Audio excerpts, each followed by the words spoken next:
All outside the apps.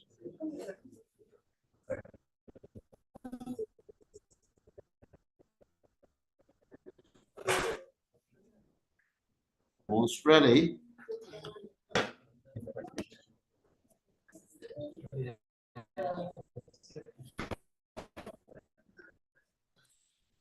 Yeah.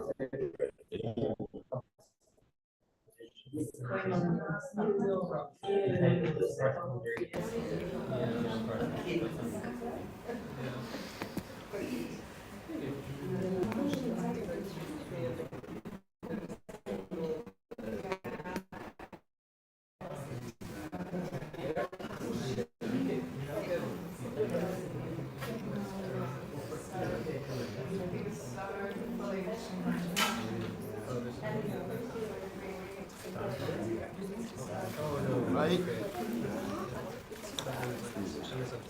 Oh, just do standard kirtan.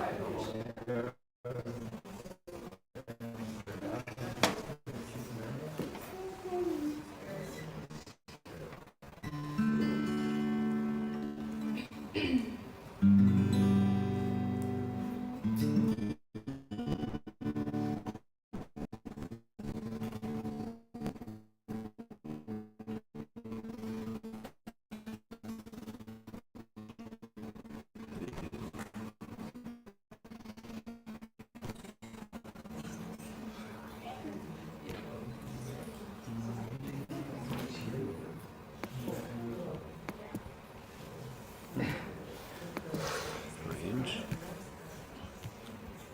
All right. Just give me one second.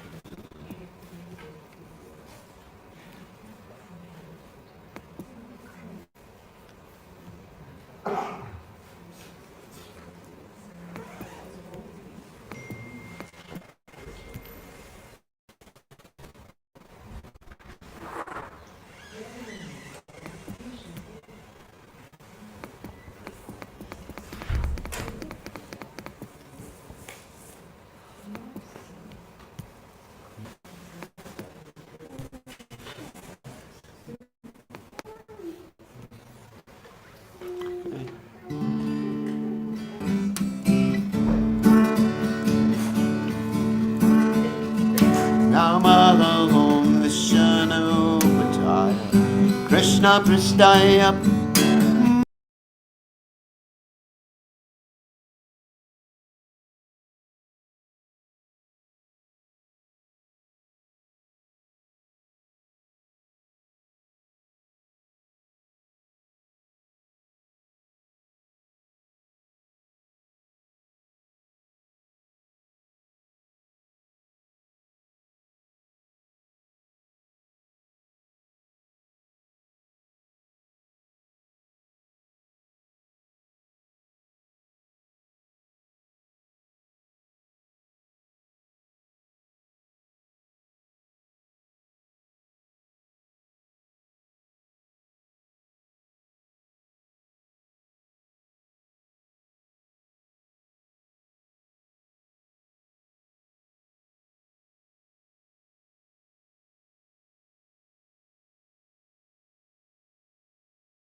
Shri Krishna Chaitanya Ramanityananda Dvaita Narada Shiva Sade Gauratananda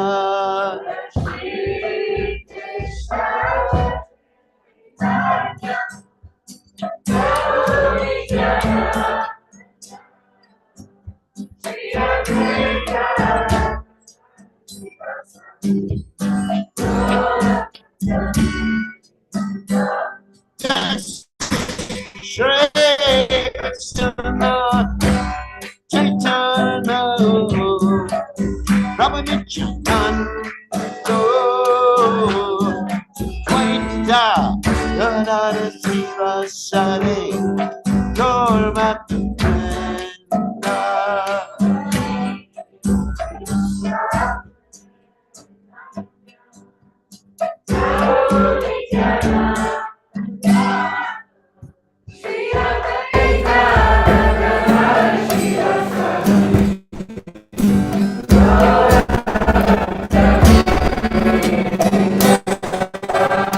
Shri Krishna Chaitanya Ramanityananda Dvaita Narada Shiva Sade Gauratananda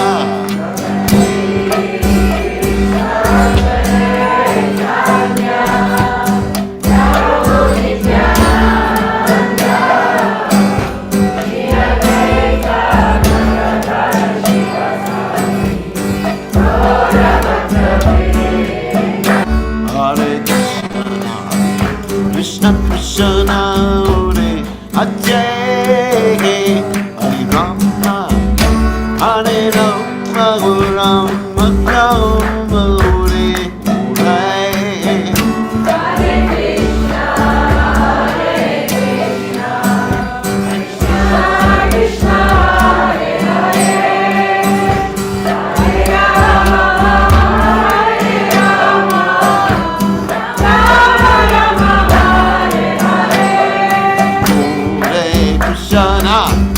Hare Krishna, Krishna Krishna Hare Hare, Hare Rama, Hare Rama, Rama Rama Hare Hare.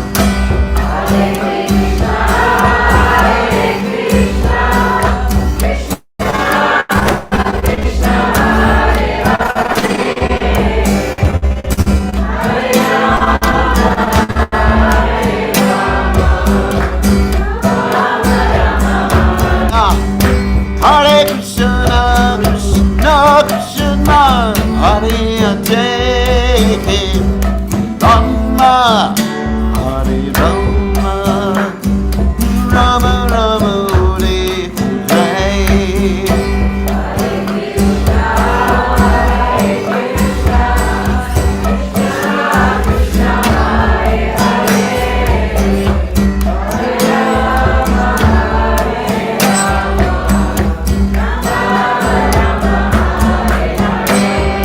Hare Krishna,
Hare Rama, Hare Rama, Rama Rama Hare Ate. Hare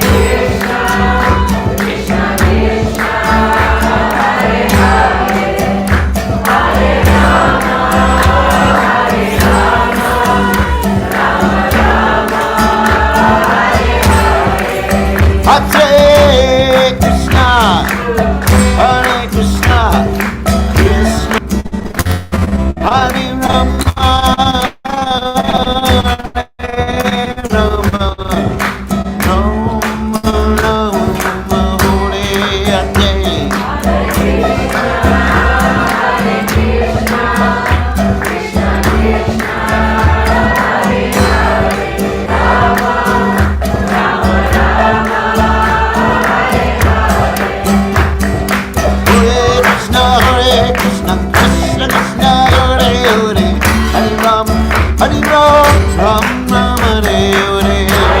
Hare Krishna, Krishna Krishna, Hare Hare, Hare Ram, Hare Ram, Ram Ram, Hare Hare. Hare Krishna, Krishna Krishna, Hare Hare, Hare Ram, Hare Ram, Ram Ram, Hare Hare. Hare Krishna, Krishna Krishna, Hare Hare, Hare Ram, Hare Ram, Ram Ram, Hare Hare. Hare Krishna, Krishna Krishna, Hare Hare, Hare Ram, Hare Ram, Ram Ram, Hare Hare. Hare Krishna, Krishna Krishna, Hare Hare, Hare Ram, Hare Ram, Ram Ram, Hare Hare.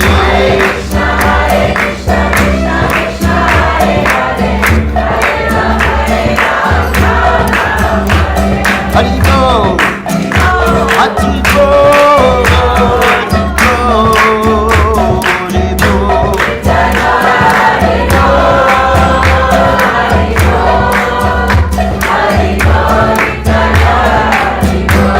Jai Bol, Hare Bol, Hare Bol, Hare Bol.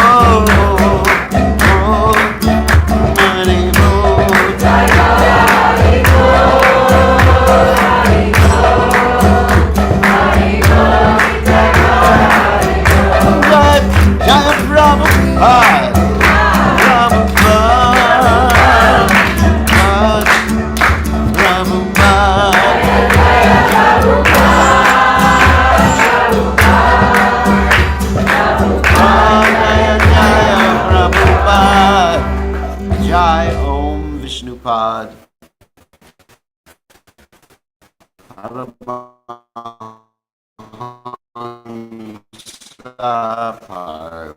Parvacharya, also Teta, Satashi, Shimad, His Divine Grace Swami, Srila Prabhupada Ki Jai, ISKCON Founder Acharya Srila Prabhupada Ki Jai, Ananta Koti Vaishnav Vrinda Ki Jai, Namacharya Srila Haridas Thakur Ki Jai, Prem Se Kaho Shri Krishna Chaitanya, Prabhu Nityananda Shidwaita Gadadha, Shivasadi Gaur Bhakta Vrinda Ki Jai, Shri Radha Krishna Gopinath, Shyamakunda Radhakunda, Giri Govardhan Ki Jai, Vrindavanam Ki Jai, Maturadam Ki Jai, Jagadasami Ki Jai, Yamunamai Ki Jai, Shimani Las Ki Jai, Samveda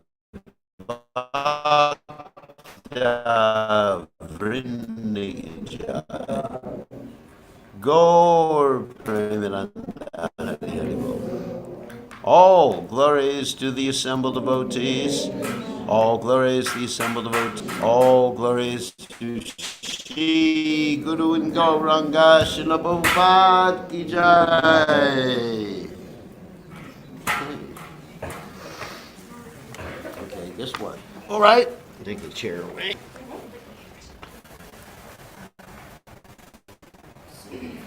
Nama Om Vishnupadaya Krishna Prastaya Bhutale Namaste Saraswati Deve Gauravani Charni Nirvishesha Shunyavadi Paschachate Charni. So tomorrow will be our last day of Parikrama. It is also Ekadashi tomorrow. So it's a good day to chant extra rounds while in your parikramah. Also, it's a good day to avoid Maya for the day. That means, oops. That means for me not looking at the news.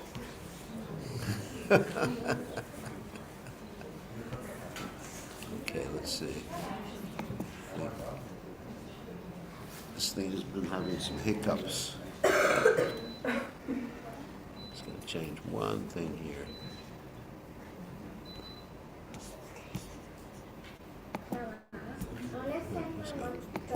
Okay, so we're going to continue with our reading of the Nectar of Devotion by Srila Rupa Goswami. Srila Rupa Goswami and Srila Sanatana Goswami were the two primary Goswamis of Vrindavan, two primary followers of Srila Prabhupada, not Srila Prabhupada, Sri Chaitanya Mahaprabhu, and were instructed by Sri Chaitanya Mahaprabhu to elaborate on the philosophy of Krishna consciousness and the practice of Krishna consciousness and the goal of Krishna consciousness. So, Nectar of Devotion. So, Om Gana Timidandasha Garanjana Shalakaya Chakshur Miritam Yena Tasmai Shri Gurave Namaha. So the last thing we finished with was that Lord Krishna becomes the reservoir or the impetus of ecstatic love by his different incarnations and expansions. And we describe that in terms of the devotees seeing Krishna, who is the original Supreme Personality of Godhead, whenever they look at a particular avatar or incarnation. So, in Srimad Bhagavatam, there's a statement in connection with the Brahma Vimohana Leela, which demonstrates something of this impetuous feature of ecstatic love. When Brahma was deluded by Krishna, who expanded himself into so many cowherd boys, calves, and cows, Krishna's elder brother, Shri Baladeva, a direct expansion of Krishna himself, felt astonishment and said, "How wonderful it is that my ecstatic love for Krishna is again being attracted to so many cowherd boys, calves, and cows." He was struck with wonder by thinking in this way.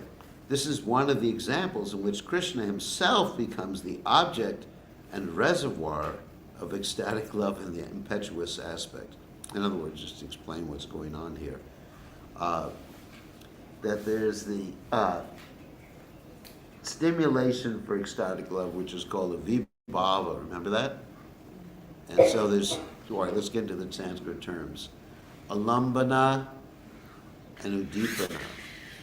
Alambana means those things, not those things, but Krishna directly. And udipana means things that remind you of Krishna. So when Krishna took the form of all the cowherd boys and calves, Krishna was both the Alambana and udipana. Because it really wasn't directly, it was directly Krishna, but they didn't know, Balaram didn't know it. But it also stimulated his love for Krishna, and Krishna was also there. So interesting. Chapter 21. The qualities of Sri Krishna.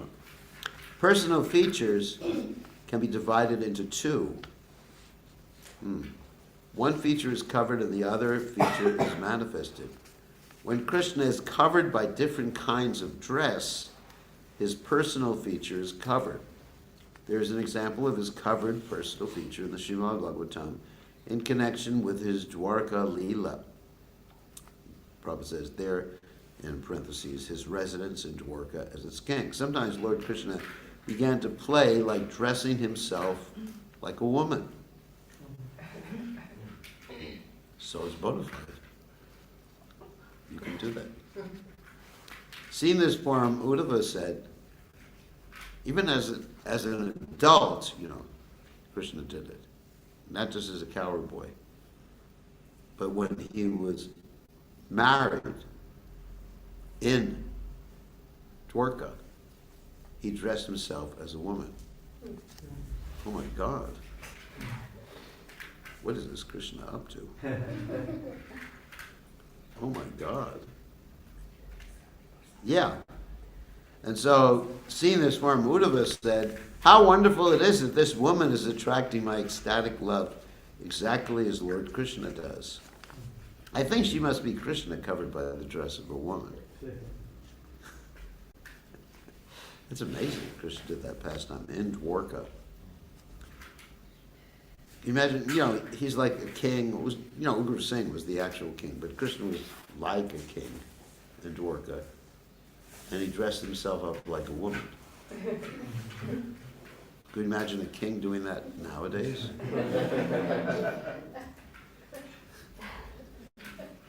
One devotee praised the bodily features of Krishna when he saw the Lord in his manifested personal feature. He exclaimed, how wonderful is the personal feature of Lord Krishna. How his neck is just like a conch shell. His eyes are so beautiful, as though they themselves are encountering the beauty of a lotus flower. His body is just like the tamal tree, very blackish. His head is protected with a canopy of hair. There are the marks of Shivats on his chest, and he is holding his conch shell. By such beautiful bodily features, the enemy of the demon Madhu has appeared so pleasing that he can bestow upon me transcendental bliss simply by my seeing his transcendental qualities. Srila Rupa Goswami, after consulting various scriptures, has enumerated the transcendental qualities of the Lord as follows. So, this is really nice. Number 1, beautiful features of the entire body. Number 2, marked with auspicious characteristics. 3, extremely pleasing. 4, effulgent. 5, strong. 6, ever youthful. 7, wonderful linguist. What's a linguist? That means it's someone who could speak very nicely and also speak many languages. In America, we call that a polyglot. And you've heard that expression before? Polyglot. Truthful, talks pleasingly, can speak fluently in all languages. Highly learned, highly intelligent, a genius, artistic, extremely clever, expert, grateful, firmly determined, an expert judge of time and circumstance, sees and speaks on the authority of the Vedas or scriptures, pure, self-controlled, steadfast, forbearing, means tolerant, forgiving, grave, self-satisfied, possessing equilibrium, magnanimous, religious, heroic, compassionate, respectful, gentle, liberal, shy, the protector of surrendered souls, happy, the well-wisher of devotees, controlled by love, all auspicious, most powerful, all famous, popular, partial to devotees, very attractive to all women, all worshipable, all opulent, all honorable, the supreme controller. The Supreme Personality of Godhead has all these 50 transcendental qualities in fullness as deep as the ocean. In other words, the extent of his qualities is inconceivable.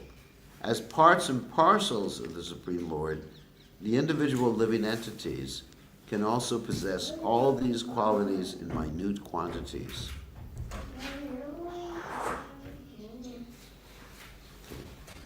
Provided they become pure devotees of the Lord. In other words, all the above transcendental qualities can be present in the devotees in minute quantity, whereas the qualities in fullness are always present in the Supreme Personality of Godhead. So, when we saw Prabhupada actually possessed these qualities, not to the same extent that Krishna possesses them, but Prabhupada manifested all these qualities. Besides this, there are other transcendental qualities which are described by Lord Shiva to Parvati in the Padma Purana in the first canto, Srimad Bhagavatam, in connection with a conversation between the demigod of the earth and the king of religion, Yamaraj. It is said therein, persons who are desirous of becoming great personalities must be decorated with the following qualities: truthfulness, cleanliness, mercy, perseverance, renunciation, peacefulness, simplicity, control of the senses, equilibrium of the mind, austerity, equality, forbearance, placidity, means peacefulness, learning, knowledge, opulence, chivalry, influence, strength, memory, independence, tactfulness, luster, patience, ability to talk, gravity, steadiness, faithfulness, fame, respectfulness, and lack of false egotism. Persons who are desiring to become great souls cannot be without any of the above qualities. It's a pretty high standard, isn't it? Wow. So we can know for certain that these qualities are found in Lord Krishna, the Supreme Soul. So here, of course, now we're going to talk about all the qualities coming up to the 64 qualities. And Krishna only Krishna has these 4 qualities, sorry. Four qualities which we'll describe in a second, after we get to a few more. Besides more, which are sometimes partially manifest in the persons of Brahma or Shiva. These transcendental qualities are as follows. Changeless, all cognizant, means knowing everything. Ever fresh, Satchidananda, possessing an eternal blissful body, possessing mystic perfection. Krishna also possesses 5 other qualities which are manifest in the body of Narayan, and they are listed as follows. Inconceivable potency, uncountable universes generate from his body. He is the original source of all incarnations. He is the giver of salvation to the enemies whom he kills. He is the attractor of liberated souls. All these transcendental qualities are manifest wonderfully in the personal feature of Krishna. Haribol. Besides these 60 transcendental qualities, Krishna has 4 more which are not manifest even in the Narayan form of Godhead, not to speak of the demigods or living entities. They are as follows. 61. He is the performer of wonderful varieties of pastimes, especially his childhood pastimes. 62. He can attract all living entities all over the universe by playing on his flute. He is surrounded by devotees endowed with wonderful love of God, and he has a wonderful excellence of beauty which cannot be rivaled anywhere in the creation. So there's that story that Krishna is so beautiful that even Krishna's expansion of Mahavishnu wanted to see Krishna. Did you ever hear that story? No? Mahavishnu is an expansion of Krishna who created all the universes. He breathes out, all the universes come into being. Remember we talked about how long the universal time span is? Like Brahma's day is 1,000 Divyugas taken together, and the same thing as his night. So anyway, so this Mahavishnu, he had a trick to bring Krishna to him. What was that trick? He was kidnapping a Brahmin's sons in Dwarka. And in a Krishna conscious kingdom, the king is actually responsible for any sinful activity or anybody who dies prematurely. It's interesting, isn't it? They hold the king responsible because the king is allowing some sort of sinful activity to go on in his kingdom. Like when Lord Ramachandra was present, there were some inauspicious signs, and it was discovered that there was a low-class man doing sacrifices when he shouldn't have done sacrifices, so Lord Ramachandra had to take his bow and arrow and cut the guy's head off for killing, at least. So in this particular case, the Brahmin went to the palace and he started accusing the king of not being, let's say, doing his duty. And no one knew what to say. And Arjuna came forward and said, I can protect the Brahmin sons. And if another son of the Brahmin dies, then I will commit suicide. So then the Brahmin wife had another child, and the next child passed away or disappeared. And so they went to Arjuna and said, now you got to commit suicide. And Krishna said, that's not a good idea. Come with me. So they jumped on Krishna's chariot, went all the way through the coverings of the material universe, and came to the Mahavishnu. And Mahavishnu said, I just did this because I wanted to see you. So that proves that Krishna's more attractive, right? So these are the different qualities of the Supreme Personality of God. Unwonderful excellence of beauty, which cannot be rivaled anywhere in the creation. Adding to the list of these 4 exceptional qualities of Krishna, it is to be understood that the aggregate, that means total number of qualities of Krishna, is 64. Srila Rupa Goswami has attempted to give evidences from various scriptures about all 64 qualities present in the person of the Supreme Lord, in a complete comparison. Ordinary persons who cannot understand how exalted are the bodily features of the Lord are simply given a chance to understand by a material comparison. For example, we say about the color of the Lord, what is the example we give? It is like a dark cloud. Yes, a new cloud. But it's not a material blue color, even though that's to help us vaguely understand Krishna's color. So it is said that Krishna's face is as beautiful as the moon. His thighs are powerful, just like trunks of elephants. His arms are like 2 pillars. His palms are expanded like lotus flowers. His chest is like a doorway. His hips are dens, and the middle of his body is a terrace. There are certain characteristics of different limbs which are considered to be auspicious and fully present in the body of the Lord. In this connection, one friend of Nanda Maharaj, speaking about Lord Krishna's auspicious bodily symptoms, said, "My dear king of the cowards, I can find 32 auspicious symptoms on the body of your son. I am wondering how this boy could have taken birth in a family of coward men. Generally, when Lord Krishna appears, he does so in a family of what? Anyone know?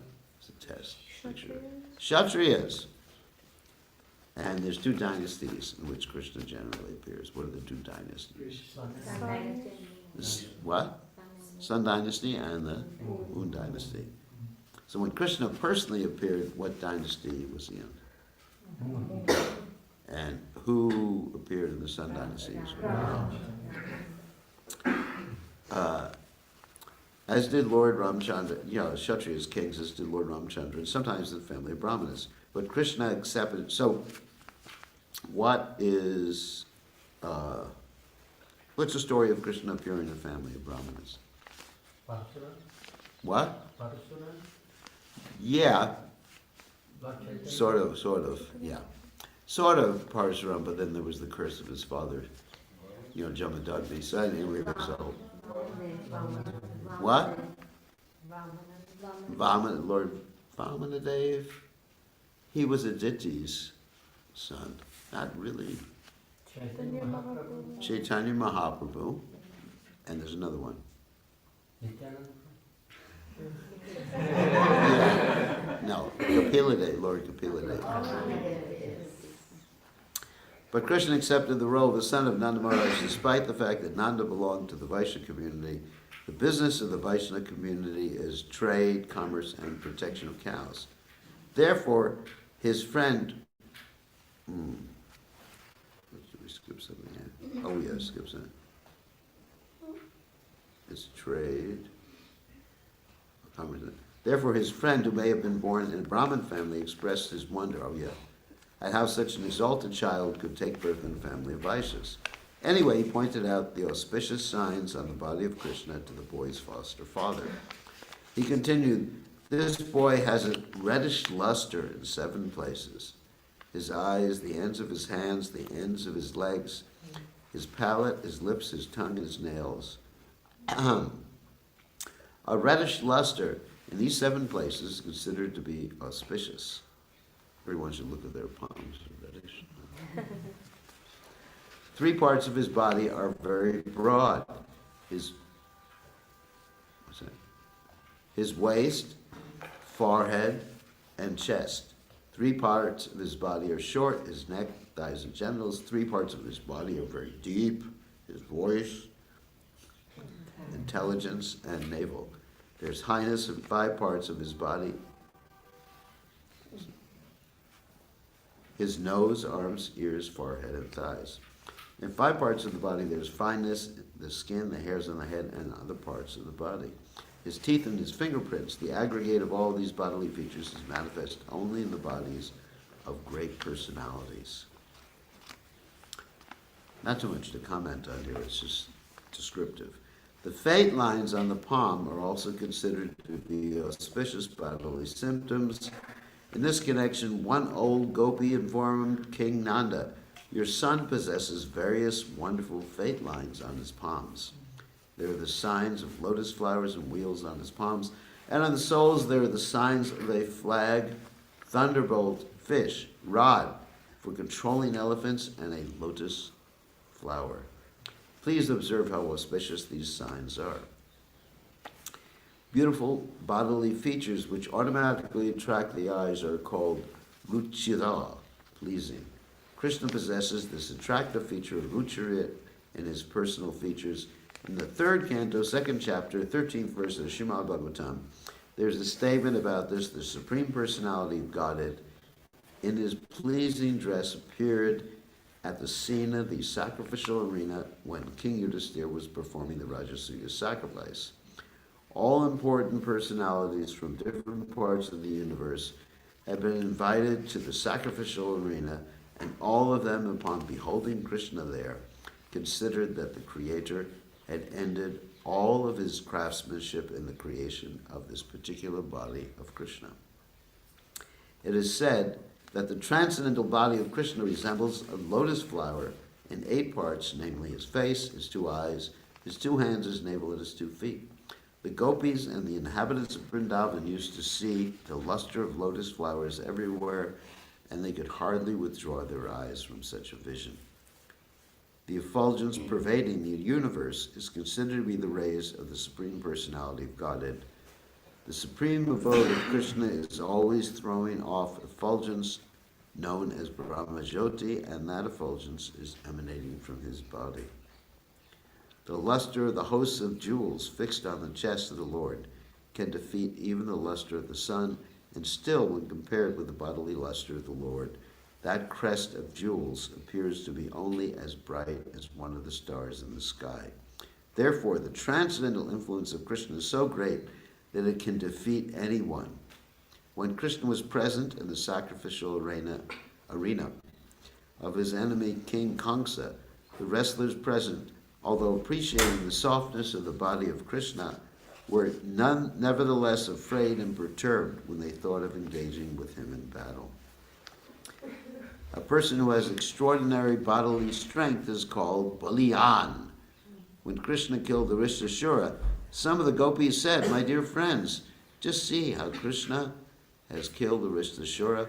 Although he was stronger than a mountain, Krishna plucked him up just like a piece of cotton and threw him away without any difficulty."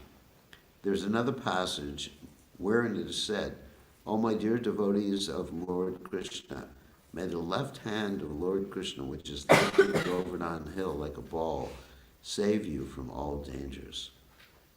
So, it's pretty descriptive. So, anybody have any questions at this point? The time you can ask questions.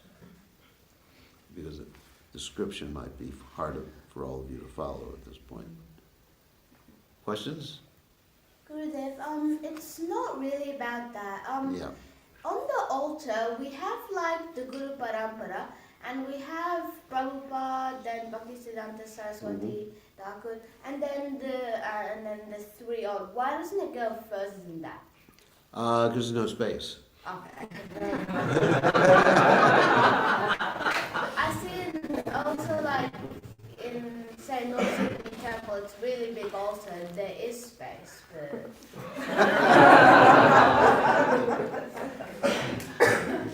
Well, if you went all the way back to Lord Brahma, I don't think there would be space for that. And there's that. The main things we're presenting the most recent acharyas. right. It wouldn't be wrong to do that. Okay. And actually in Mayapur, they're expecting to do that in the Temple of the Vedic Planetarium. To have the, not, to actually have deities of all the members of the Parampara, Wow. all going back all the way to the Supreme Personality of Godhead. Yeah, so. Okay, I just wanted to see if, okay. Yeah, and mainly because we have to be practical. Yeah. So who else has a question before we continue? Yes. During Krishna's pastimes, were all of his like auspicious qualities and like all of that, was all of that fully manifest, or was it just bits and pieces? Because They were fully manifest, yeah. so how did the like residents of Raj not get overwhelmed or not feel like he was different? Or I mean, they did, but you know. Yeah, I mean, they did feel he was different. He's Krishna, but they just didn't know he was God. That's the difference, because of Yogamaya.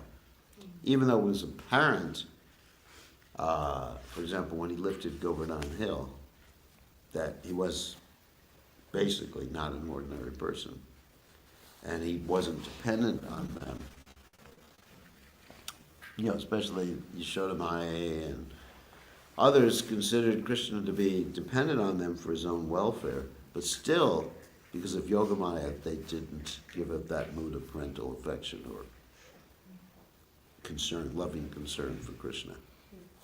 That's Yogamaya.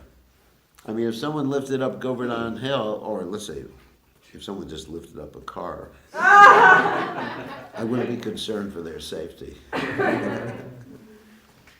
So that would be, it would be illogical. So who else has a question? Yes. So if we're preaching this on work types, we should quote that bit about Krishna dressing up as a lady? Yeah. That's what I say. You know, Krishna sometimes dressed up as a lady. And there's other pastimes of when Krishna dressed up as a lady when he wanted to meet with Radharani and she was angry with him. That's the pastime at Gauri Kund here. Remember that pastime? Oh, you didn't hear me tell that pastime yet. No, I've heard you tell it before. Before I told the pastime. So Krishna wanted to meet with Radharani and Radharani was angry with him. So he thought the only way I could meet with him, with her, is to dress up as a lady, like a forest girl. So he went into this Gauri temple and actually took the clothes from the deity and dressed up with the deity clothes. And then he met with Radharani and he embraced her. And then Radharani at that point actually discovered, after she embraced this other girl, that other girl was Krishna. And there's other things that happened after that, like Abhimanyu's mother and sister appeared on the spot because they had seen Radharani's pet and Krishna's pets outside of the temple. And so they walked in thinking they were going to catch Radharani and Krishna in the so-called act.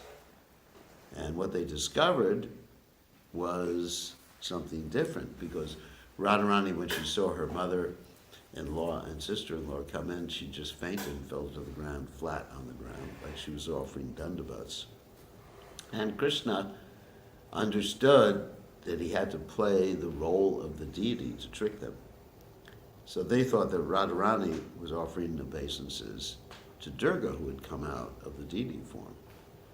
And so then Krishna began to speak while Radharani was still unconscious.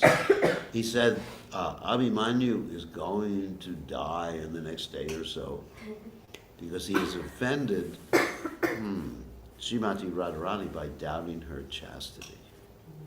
You know, there's many stories about Radharani's chastity, but this is a particularly interesting one. And they were begging the deity, who was actually Krishna. They were thinking the deity is the deity of Durga. And so they were begging the deity, please forgive my son, please forgive my brother. And Krishna said in the form of the deity, he said, never. He's going to die. And so they were shivering. Then finally Radharani comes back to consciousness, and she understands that Krishna's being very tricky. And she begs Krishna in the role of the deity. And she says, Krishna, please, not Krishna, Durga, please forgive my mother, forgive my husband, please forgive him, please forgive him, please forgive him. And then Krishna in the role of the deity says, yes, because you're asking, I will forgive him. However, if he once again doubts your chastity, he's going to die. Interesting story. Any other questions? Before we go I ahead. have something on Yeah. the topic. How, like, the locals here, in what mood did they worship Shiva? Shiva lingas are so common here. Many of them don't know the philosophy. And many of them may think that Shiva is God also. And, but basically Krishna is the focus of their attention. They may be thinking Shiva is God, and they're not thinking that Krishna is God. And they may be worshiping Lord Shiva for the protection of Krishna. That is their mood. Everything's based on Krishna's pleasure. So even when they worship the demigods, like when the gopis worshiped goddess Katyayani, it was for the service of Krishna. So they're not, in general, they're not thinking, oh, Krishna's God. They're thinking, they're just absorbed in Krishna in their different moods. They're thinking Krishna's our son, or Krishna's our lover, or Krishna's our friend. Just like that story of Madan Gopal. That when Sanatana Goswami went to Mathura, he saw this Chobe Brahmin family who had the deity of Madan Gopal, who later on became known as Madan Mohan. And they were treating the deity just like their child. The deity was sitting at the dinner table with everybody, and the deity was there playing marbles with their son. And so when they saw that, when Sanatana saw that, he got shocked, and he said, you can't worship the deity like that. It's not proper. You got to put the deity on the altar. So that night, Sanatana Goswami had a dream, and in that dream, Madan Gopal came to him and said to him, why did you spoil my fun?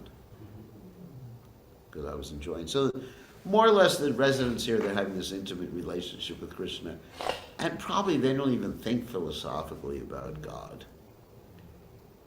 Even if you say, who do you think is God? What's going on here? You can try that. God? And we just love Krishna. Krishna is everything to us. This is the residents of Vrindavan, how they're thinking. And, they're not very philosophical. Not very philosophical. But that's all right. Yeah. I think that's one of these arguments of these people that are kind of these, into more Raganuga, older, not qualified. Yeah. Are like that we are too philosophical. That if you ISKCON don't is get just personal, philosophical, yeah. Yeah, if you don't get personal, then. Yeah, but they're not qualified. They're not qualified. Actually, to come to that level, one has to be extremely qualified, and the residents of Vrindavan, by dint of their being residents of Vrindavan, are qualified. But we don't have that qualification.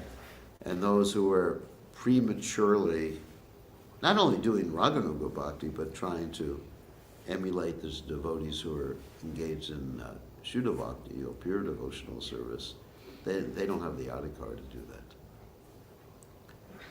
So certain devotees have the adhikar because they're born in Vrindavan. So who are we to criticize them? And who are we to emulate them? Okay, yeah. If somebody offers you a prasad for one demigod or What do you do? Very affect, yeah. If you take it. Tell them it's a Kadasi. That's what anyways, sometimes I've been circumambulating temples to Lord Shiva, and they offer me ganja prasad. And I just tell them, it's a Kadasi. What about fruits? Fruits, I wouldn't take, you were not supposed to take the demigod prasad. It's not proper. They can offer to the demigods after they've offered to Krishna.